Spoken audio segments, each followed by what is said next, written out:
Hi, my name is Andrei Jikh. Hope you're doing well. And something interesting has happened with the stimulus bill. There's some really strange stuff that was snuck in there that no one's really talking about. Now, normally I don't make stimulus videos. There's plenty of YouTubers that talk about this sort of stuff, but I haven't yet seen anyone talking about the strange things and everything that's wrong with the stimulus bill that was recently just passed in Congress. So the first thing I want you to know is this is not about President Donald Trump. This is not Democrat versus Republican. These are just some strange things that I've noticed. And the first of these is that the bill itself was 5,593 pages long. And Congress actually had around 6 hours to read it all and then decide what to do with it.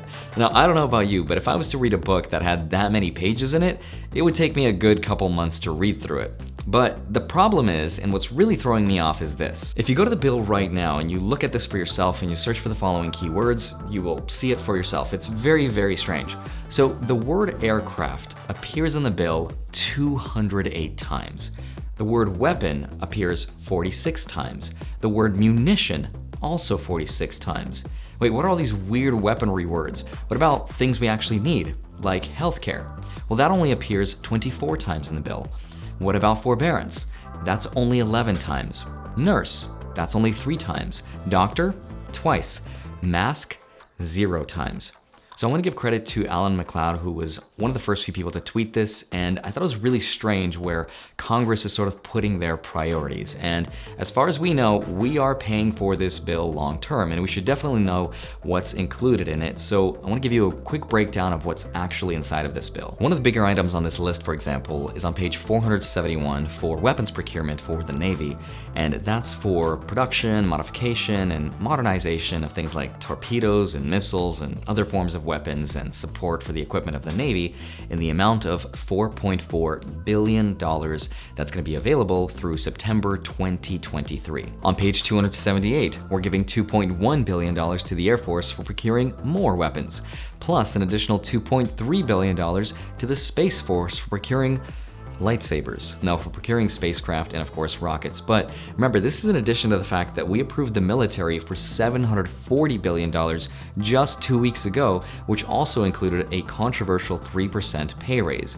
But I think the one that people are talking about the most right now is this one, $500 million for Israel. And yes, that one is real. That's on page 341 for defense, weapons, and research systems. So I'll let you decide what you'll make of that, but I'll be right back. I'm gonna change my name to Israel. No, I'm just kidding, of course, but we can't single out Israel because inside of this stimulus package, a lot of other countries around the world will also be benefiting financially from this bill. And I actually wrote some of them down. I couldn't memorize all of them, but we're also giving away $85.5 million to Cambodia, $130.2 million to Nepal, Burma, $134.9 million. We're giving $250 million to Jordan, Lebanon, Egypt, Tunisia, and Oman, and $453 million to Ukraine. Now, I'm not against foreign aid because I do think it's in our best interest, and obviously it's gonna help us out a lot. But at the same time, maybe we can spend some of this money here back home because some of the states here are actually going broke, and perhaps we should pay ourselves first before we pay other countries.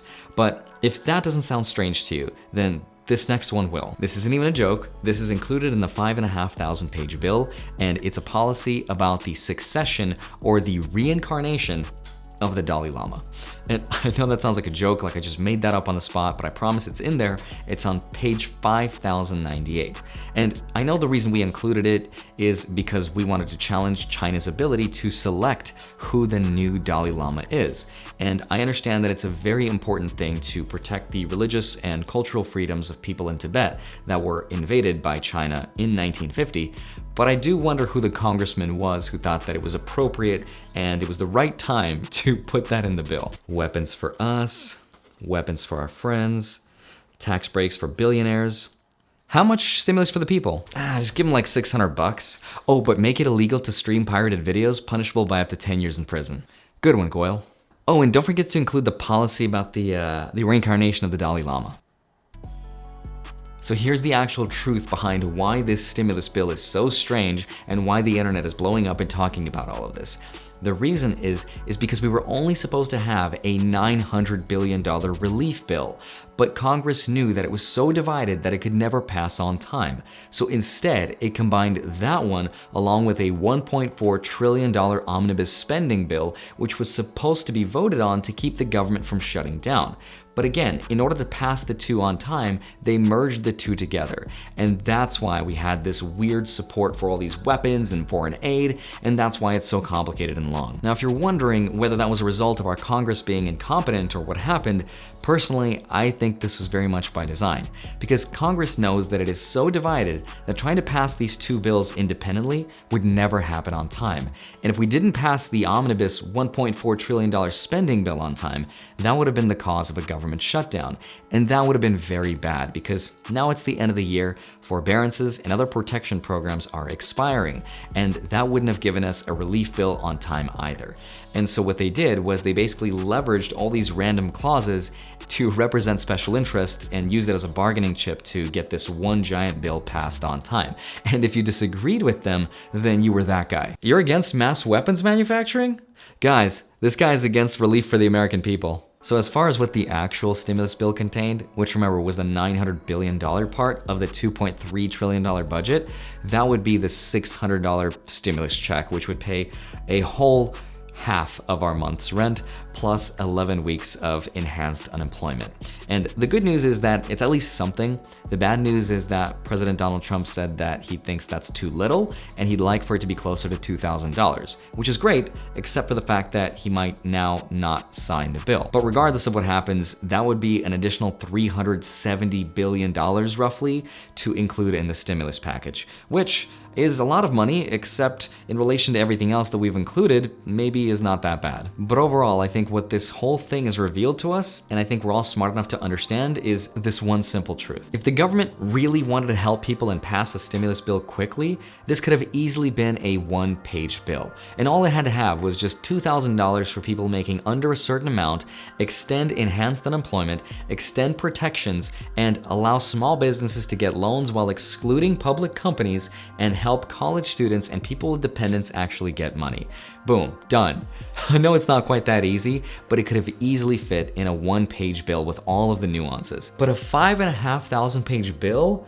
Somebody must have been paid by the page to write that thing. It almost reminds me of that one movie, Bedazzled, when he was trying to sell his soul to the devil, and she's like, read this tiny, teeny little contract first. And then wham, it just falls on his lap. Personally, overall, I think it's very upsetting what Congress did and delayed what needed to be done. And it almost feels like this whole stimulus relief bill was used as sort of like a hostage situation, where people were made to wait and hurt for as long as possible until they couldn't go on anymore, until they needed help from the government. And it was at their lowest point, when they were at the most desperate point, that Congress decided to just sneak in a bunch of special interest clauses that they were paid from their friends to do in the first place. And it's unfortunate because that's the strategy, and it happens all the time. Because Congress knows that if they were to pass a bill that was independent of all this stuff, that just had this stuff, it would never pass in the first place. So they almost use these situations as sort of like a hostage situation. It's frustrating. I think we should code a website that looks like a scoreboard, or almost like a leaderboard, like a video game, where it displays maybe the top 50, maybe the top 100 congressmen that took money from special interest groups. And that way we know who the sellouts are, and we can make more informed voting decisions. I will give $5,000 to somebody who could do that, who could make a website that does this automatically. I know that's not a lot of money. I don't know if that's enough money, but anyway, that's just a thought. In the meantime, I know it's not a ton of money, but if you do have $100 laying around, you can deposit it with Webull, and you'll get 4 free stocks. 2 of them could be valued up to $1,600 each. You can even get a 5th free stock from Robinhood. And in the meantime, you can follow me on Instagram. I post from time to time. Join my free Discord group, link down below. Or if you want to reach out to me, my address, my P.O. box is down below as well. Love you. Thank you so much for watching the video. I will see you back here on Monday and Friday, sometimes a Wednesday. I'll see you soon. Bye-bye.